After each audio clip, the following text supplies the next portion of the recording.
Donald Trump's speech at the United Nations began with what may have been some form of childish sabotage from the woke idiots running that useless organisation. The escalator jammed the moment he stepped on it. His teleprompter didn't work.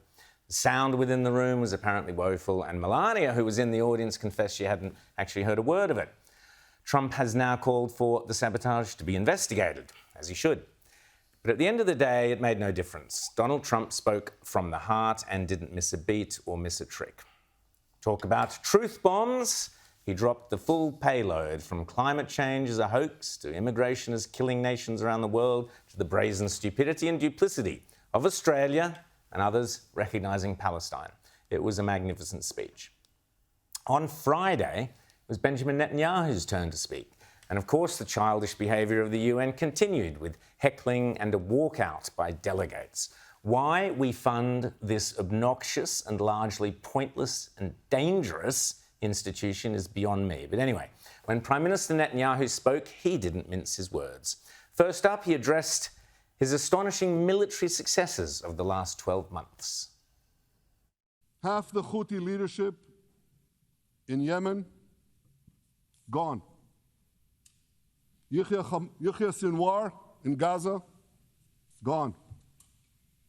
Hassan Nasrallah in Lebanon, gone. The Assad regime in Syria, gone. Those militias in Iraq, well, they're still deterred. And their leaders, if they attack Israel, will also be gone.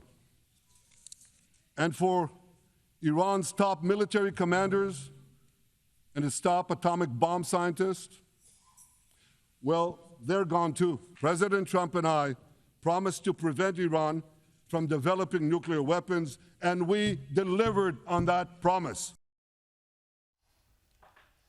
Next, Benjamin Netanyahu vowed to finish the job.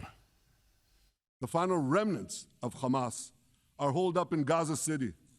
They vow to repeat the atrocities of October 7th again and again and again, no matter how diminished their forces. That is why Israel must finish the job. That is why we want to do so as fast as possible.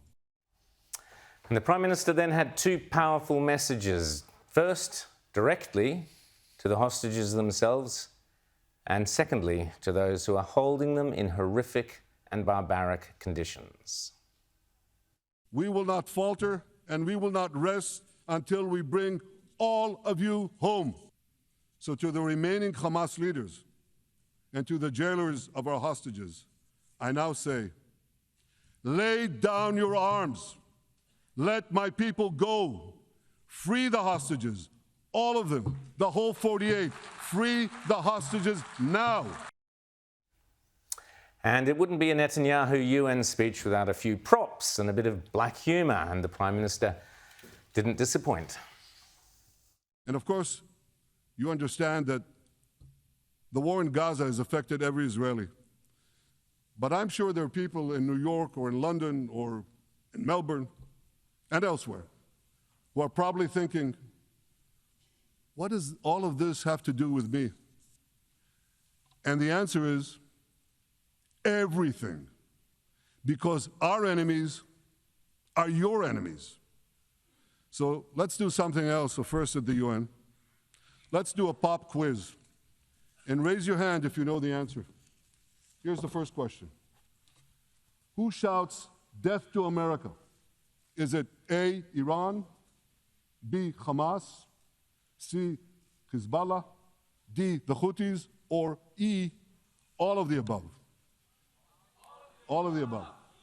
Correct. All of the above. Second question. Who has murdered Americans and Europeans in cold blood? Is it A, Al-Qaeda, B, Hamas, C, Hezbollah, D, Iran, or E, all of the above? All of the above. Correct. Again. So here's the point I wanted to make. Our enemies hate all of us with equal venom.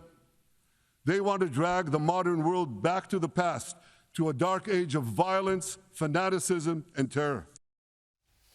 Indeed, that is their goal. Netanyahu then talked about the importance of Israel's war against these forces of darkness and how Israel is merely the front line in our, yours and mine, battle for Western Enlightenment beliefs, values and traditions.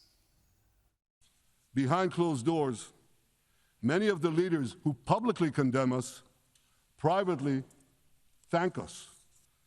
They tell me how much they value Israel's superb intelligence services that have prevented time and again terrorist attacks in their capitals, time and again saving countless lives. This is precisely what Israel is doing in Gaza.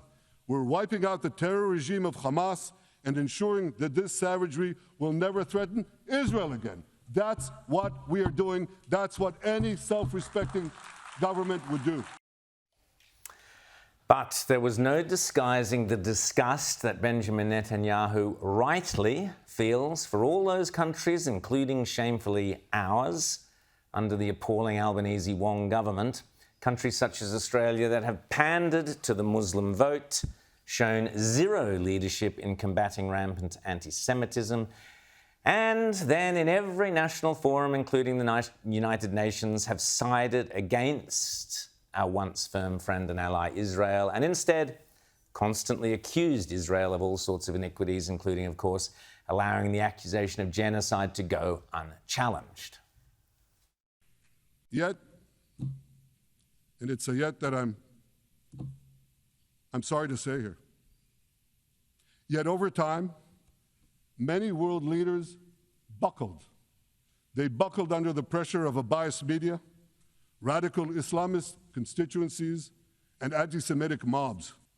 For much of the past 2 years, Israel has had to fight a seven-front war against barbarism, with many of your nations opposing us. I say to the representatives of those nations, this is not an indictment of Israel. It's an indictment of you. It's an indictment of weak-kneed leaders who appease evil rather than support a nation whose brave soldiers guard you from the barbarians at the gate. They're already penetrating your gates. When will you learn? You can't appease your way out of jihad, and you won't escape the Islamist storm by sacrificing Israel. To overcome that storm, you have to stand with Israel. But that's not what you're doing. Israel is accused of deliberately targeting civilians. Ladies and gentlemen, the opposite is true. The head of urban warfare studies, Colonel John Spencer, he's perhaps the world's greatest expert on urban warfare. And he says, Israel is applying more measures to minimize civilian casualties than any military in history.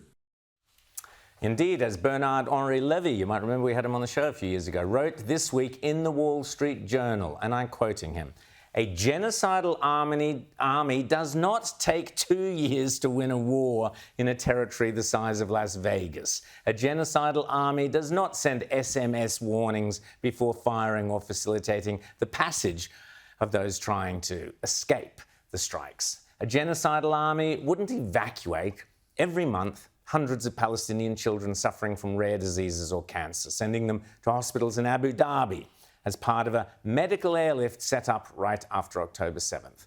To speak of genocide in Gaza is an offence to common sense, a manoeuvre to demonize Israel, and an insult to the victims of genocides past and present. That was Bernard-Henri Levy in the Wall Street Journal this week. But finally, back to Albanese-Wong and the disgraceful actions of the Australian government this week in the United Nations. Don't forget, under the terms of the Oslo Accords, which this Labour government pretends to support, a Palestinian state can only ever be recognised after all the preconditions have been fulfilled to the happiness of both sides. Yet the hypocrites and charlatans of our bozo's government bang on endlessly about the rules-based international order, but are quite happy to ignore those same international laws when it suits their undergraduate socialist fantasies. No wonder Prime Minister Netanyahu saved his ire and his disgust for them.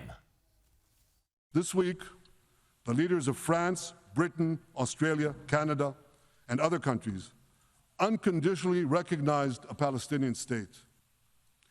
You know what message the leaders who recognized a Palestinian state this week sent to the Palestinians? It's a very clear message. Murdering Jews pays off. Well, I have a message for these leaders. When the most savage terrorists on earth are effusively praising your decision, you didn't do something right. You did something wrong, horribly wrong. Your disgraceful decision will encourage terrorism against Jews and against innocent people everywhere. It will be a mark of shame on all of you. But wait a minute, Mr. Prime Minister, they tell me. Wait a minute. We believe in a two-state solution where the Jewish state of Israel will live side by side in peace with the Palestinian state.